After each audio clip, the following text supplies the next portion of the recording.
Ndep jamani, kuona nyaya yako ndainzwa vachikuona havafanirwi tofanira kuvaonesa aizi imi ndiwo uri close navo kunyanya fanira muonesa kuti ukuona zvavafanini. Ndakaita gospel reggae last year but handauribuditsa because rasiri perfect, but I don't need to be born again kuti ndinzi ndaimba gospel reggae. Nzisa kutoimba gospel mfana po, but ngaasasiye dancehall jamani. Dancehall haisi music yasatani waiziya. Kana tichiimba dancehall vanhu vekumachechi wavo vachirecognize ka ndimwari yeye jamani waiziya. Vangani vakatiza dancehall ine zuva rikupi. Mwari akatoisa dancehall ka muZimbabwe munomu kuti itori way yekubvisa poverty mugeto rasta waiziya. Kuna South Africa hakuna dancehall sei munomu, mune nyika dzimwe nyika hakuna dancehall sei munomu.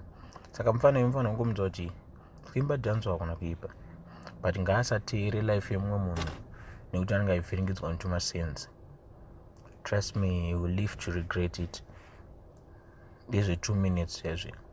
Yes, imba gospel album hazvina kuipa, but usafurirwa nzanzi ita gospel artist zvekuudzwa nemumwe munhu because wapiwa waiziya. Mukuru boy yavari kuita mfana kupromota fana waiziya, vakawanda vanopromota. Ini ndewangu ndotonakirwa naye waiziya, but inini handisimbise zvetoti ngoma nonzi ndakutosiya mangoma. Vangani kurasta vakasiya mangoma zvikazoita sei waiziya. Kanjiva kakatoimbekako ndimwari jamani, simatinotangira kutsoka ndimwari waiziya.